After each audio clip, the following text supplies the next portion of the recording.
Hello बच्चों, मेरा नाम प्रिंस और आप सभी का आपके अपने यूट्यूब चैनल प्रीम क्लास पर स्वागत है। बच्चों, आज की वीडियो में जनरल कक्षा 7वीं का प्रश्न नंबर 2 में प्रश्न नंबर पहला। तो चलिए शुरू करते हैं। तो बच्चों, पहला क्वेश्चन यहाँ पर जहाँ पर क्या है कि ए से डी तक के रेखा चित्रों में निम्नलिखित को कौन दर्शाता है। तो ए से लेकर डी जो तक जो यहाँ पर रेखा चित्र है ना, रेखा के मध्य से जो चित्र बनाए गए हैं उसको कहते हैं रेखा चित्र। ठीक है, तो यहाँ पर जो ए बी सी डी, इस क्वेश्चन के अंदर ए बी सी डी नाम का रेखा चित्र बनाए गए हैं। ठीक है, तो इनको जो है कौन सा दर्शाता है, पहला, दूसरा, तीसरा, चौथा। तो यहाँ पर आपको ये 4 ऑप्शन दिए हुए हैं। ये इनका एक रेखा की मदद से, चित्र की मदद से इसको बताया हुआ है। कहीं ना कहीं इसके बारे में आप जानते होंगे क्या ये चीज़।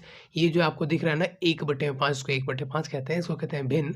और इस चैप्टर का नाम ही भिन्न और दशमलव, तो उसके बारे में हम जान रहे होंगे। ठीक है, तो ये जो भिन्न है ना 1/5 का क्या मतलब है कि कोई पूरी चीज़ है 5, कोई 5 चीज़ें मान लो यहाँ पर कुछ 1 2 3 4 और ये हो गया 5, 5 बराबर चीज़ है। उसमें से मैं एक पे कलर कर देता हूँ, या एक खा लेता हूँ, या एक सड़ जाता है, या एक कुछ भी होता है। तो क्योंकि उस एक की बात हो रही, तो मैंने उस पर ऐसा कुछ एक कलर कर दिया, निशान लगा दिया। ठीक, तो इसमें से पूरे में से कितने की बात हो रही है, एक की। तो टोटल कितना है 5, और उसमें से एक की बात हो रही है, तो 1/5 कुछ इस तरह से इसको दिखाते हैं। ठीक है, अब गुणा में 2 लिखा हुआ है, 2 एक भाग, 2 एक जो है भिन्न नहीं है, कोई इसी का एक कुछ एक भाग नहीं है, पूरा एक संख्या है।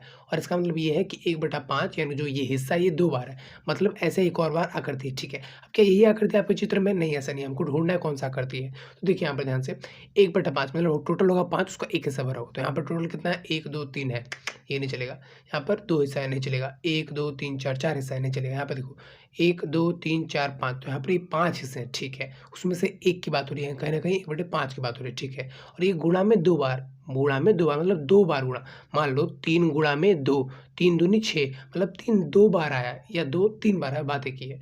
तो ऐसे यहाँ पर 1/5 यानी जो ये हिस्सा है ये वाला, ये 2 बार है, गुणा 2 मतलब ये 2 बार है। तो यहाँ पर ये 2 बार है, कौन सा ऑप्शन में, डी ऑप्शन में। तो कहीं ना कहीं ये जो ये चीज़ है ना पूरी, ये डी ऑप्शन को आपको बता रहा है या दिखा रहा है। ठीक है, उम्मीद है बच्चों समझ आ रहा होगा। अच्छा, अब आगे बढ़ते हैं। यहाँ पर 1/2 है, 1/2 यानी कि पूरा टोटल 2 होगा, उसका एक हिस्सा। तो यहाँ पर ये टोटल ये जो आकृति है, मैं पूरे ऑप्शन की बात नहीं कर रहा हूँ, उस आकृति की बात कर रहा हूँ। तो उस आकृति में 2 पार्ट है जिसमें से एक हिस्सा, तो 1/2।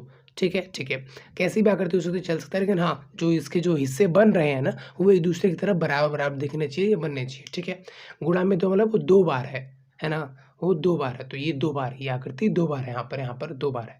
ठीक, तो कहीं न कहीं 2 वाला जो ऑप्शन है ये आपके बी पे आके मैच करेगा। ओके, यहाँ पे बात करते हैं 2/3 मतलब टोटल 3 है, एक आकृति का 3 भाग है टोटल, उसमें से 2 की बात हो रही है। तो ये आकृति है पूरी, जिसमें से 1 2 3 3 भाग है और 2 की बात हो रही है। तो कहीं न कहीं 2/3 इस आकृति को दिखा रहा है। अब गुणा में 3 मतलब ये 3 बार बढ़ गया, मतलब 1 बार, 2 बार, 3 बार। तो ये 3 बार बढ़ चुका है, यही पार्ट इतनी बार बढ़ गया। तो ये रहा इतनी पार्ट, हमने बार इतनी बार वही पार्ट बढ़ा दिया। तो कहीं न कहीं ये वाला जो है इस वाले पार्ट का दिखा रहा है, ये दर्शा रहा है। ठीक है, अच्छा अगला वाला पार्ट यानी जो आखिरी पार्ट एक तरीके से, वो क्या है, 3 गुणा में 1/4। तो 1/4 हमारे पास भिन्न है, और भिन्न कहीं न कहीं किसी चीज़ का कुछ हिस्सा होता है। तो यहाँ पर आप ढूँढ रहे हैं कि यहाँ पर क्या है, पूरा चीज़ 4 है, उसमें से ये वाला एक हिस्सा है। तो कहीं न कहीं ये इस चीज़ को दिखा रहा है कि पूरा 4 है, 1 2 3 4, और उसका एक हिस्सा है, यानी कि 1/4 है। ठीक, 1/4 कुछ इस तरह से इसको दिखाते हैं। गुणा में 3 मतलब ये 3 बार है।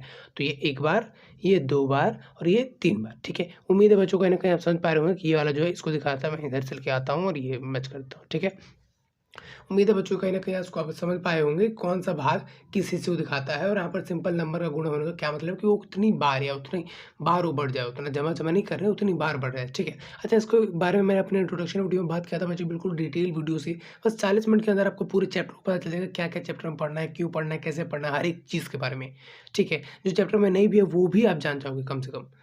ठीक है, तो उम्मीद है बच्चों एक बार उसको देख लेना। यहाँ पर आई बटन पे आप क्लिक करोगे ना तो उसको आप वीडियो मिल जाएगा, वहाँ पर आप क्लिक करके उसको जो है देख सकते हैं। एक बार आप वीडियो देख लो तो बार-बार हर एक चैप्टर का हर एक क्वेश्चन का वीडियो देखने की ज़रूरत पड़ेगी नहीं, आप खुद से भी कर सकते हो क्वेश्चन। ठीक है, तो इस वीडियो में तो फिलहाल इतना ही, मिलता है अगली वीडियो में, तब तक के लिए जय हिंद।